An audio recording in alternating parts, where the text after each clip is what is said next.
Blackstone Audio presents Robinson Crusoe by Daniel Defoe. I, poor miserable Robinson Crusoe, being shipwrecked during a dreadful storm, came on shore this dismal, unfortunate island, which I called the Isle of Despair, all the rest of the ship's company being drowned and myself almost dead. I had no food, house, clothes, weapon, or place to fly to, and in despair of any relief, saw nothing but death before me, either that I should be devoured by wild beasts, murdered by savages, or starved to death from want of food. Preface.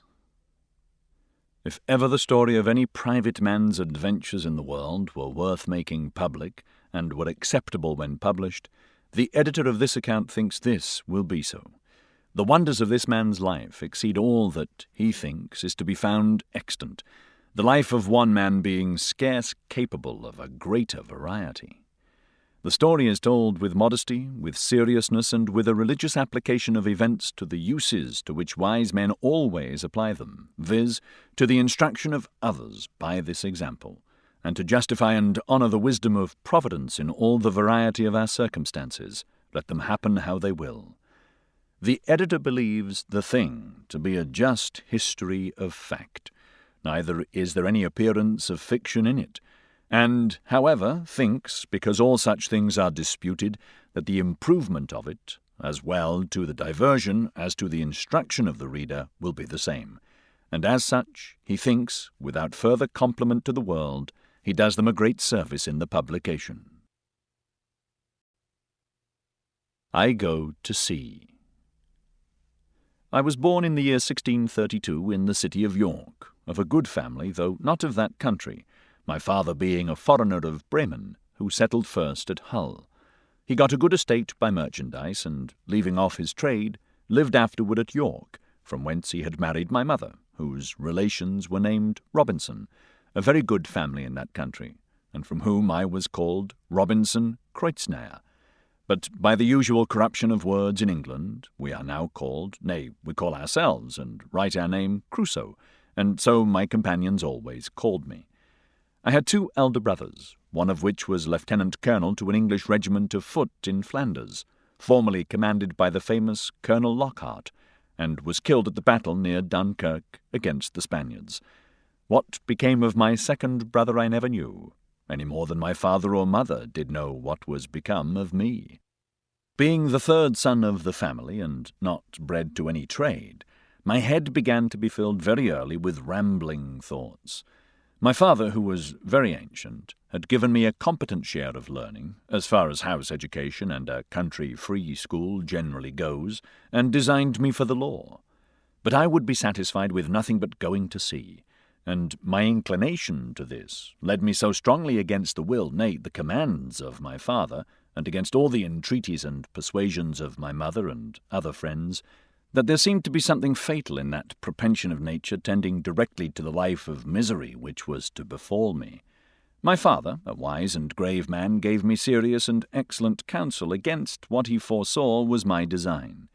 He called me one morning into his chamber, where he was confined by the gout, and expostulated very warmly with me upon this subject. He asked me what reasons more than a mere wandering inclination I had for leaving my father's house and my native country, where I might be well introduced, and had a prospect of raising my fortune by application and industry, with a life of ease and pleasure. He told me it was for men of desperate fortunes on one hand, or of aspiring superior fortunes on the other, who went abroad upon adventures, to rise by enterprise, and make themselves famous in undertakings of a nature out of the common road, that these things were all either too far above me or too far below me, that mine was the middle state, or what might be called the upper station of low life, which he had found by long experience was the best state in the world, the most suited to human happiness, not exposed to the miseries and hardships, the labour and sufferings of the mechanic part of mankind, and not embarrassed with the pride, luxury, ambition, and envy of the upper part of mankind. He told me I might judge of the happiness of this state by this one thing, viz., that this was the state of life which all other people envied, that kings have frequently lamented the miserable consequences of being born to great things, and wished they had been placed in the middle of the two extremes, between the mean and the great. That the wise man gave his testimony to this as the just standard of true felicity, when he prayed to have neither poverty nor riches. He bade me observe it,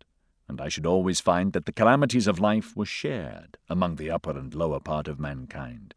but that the middle station had the fewest disasters, and was not exposed to so many vicissitudes as the higher or lower part of mankind. Nay, they were not subjected to so many distempers and uneasinesses, either of body or mind, as those were who, by vicious living, luxury, and extravagances on one hand, or by hard labour, want of necessaries, and mean or insufficient diet on the other hand, bring distempers upon themselves, by the natural consequences of their way of living. That the middle station of life was calculated for all kind of virtues, and all kind of enjoyments, that peace and plenty were the handmaids of a middle fortune, that temperance, moderation, quietness, health, society, all agreeable diversions, and all desirable pleasures were the blessings attending the middle station of life, that this way men went silently and smoothly through the world, and comfortably out of it, not embarrassed with the labours of the hands or of the head, not sold to the life of slavery for daily bread, or harassed with perplexed circumstances, which rob the soul of peace and the body of rest, not enraged with the passion of envy, or secret burning lust of ambition for great things, but in easy circumstances sliding gently through the world, and sensibly tasting the sweets of living without the bitter, feeling that they are happy, and learning by every day's experience to know it more sensibly.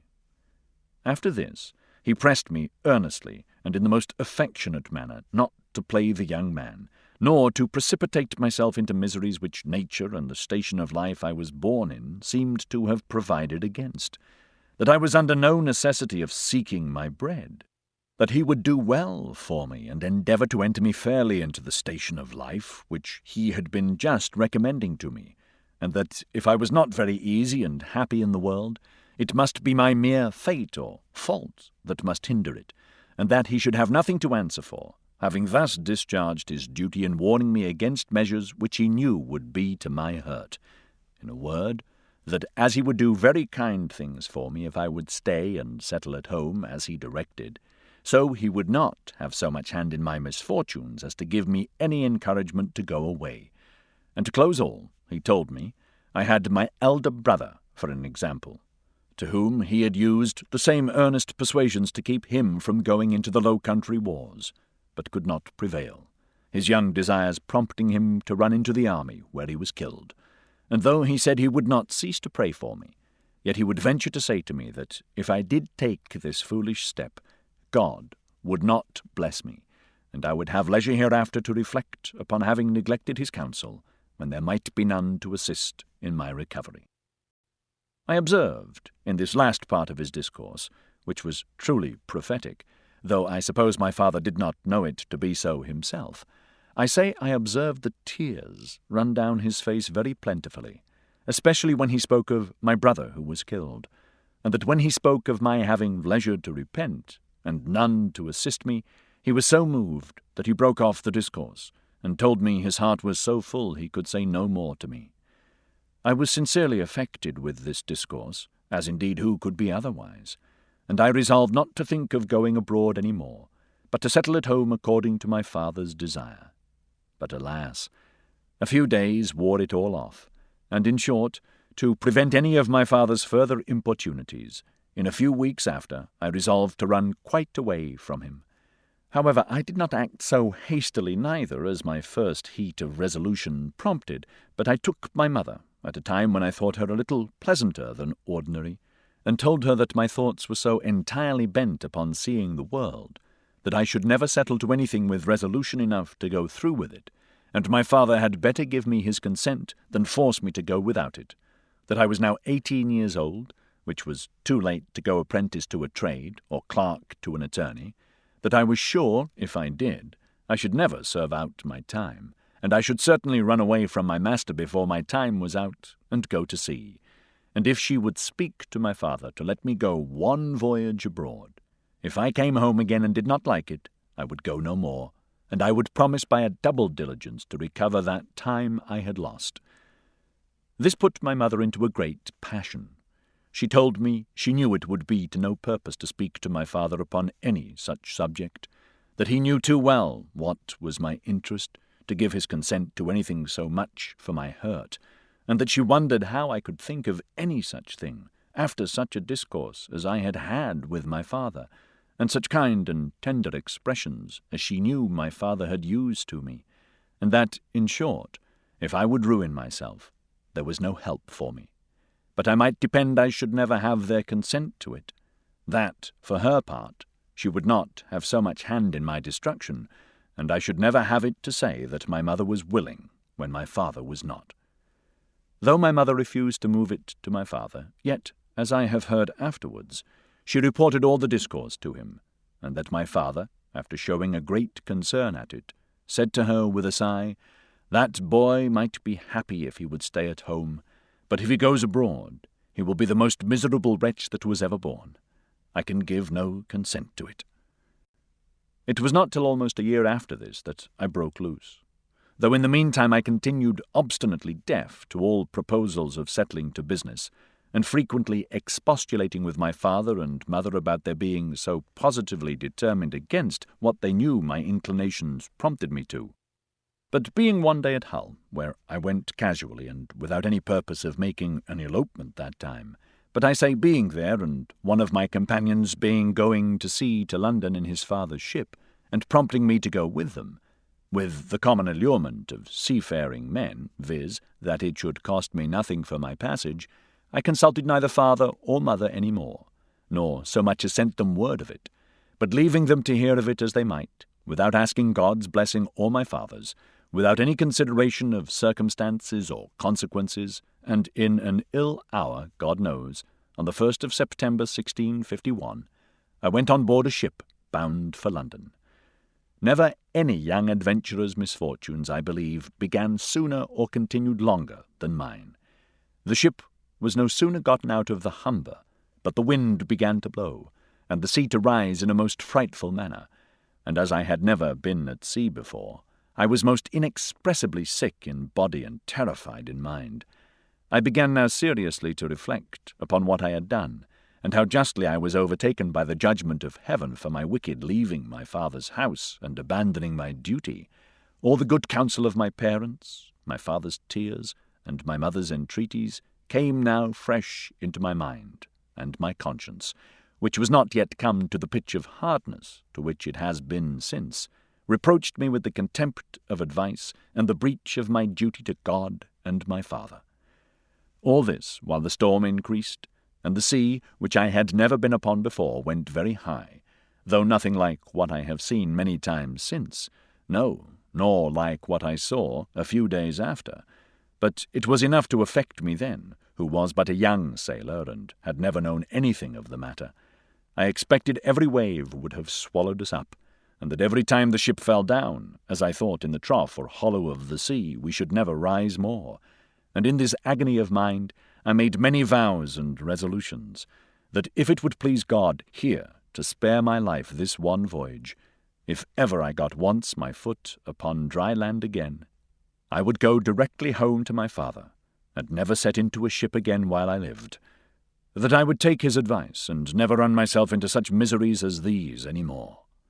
Now I saw plainly the goodness of his observations about the middle station of life, how easy, how comfortably he had lived all his days, and never had been exposed to tempests at sea or troubles on shore, and I resolved that I would, like a true repenting prodigal, go home to my father.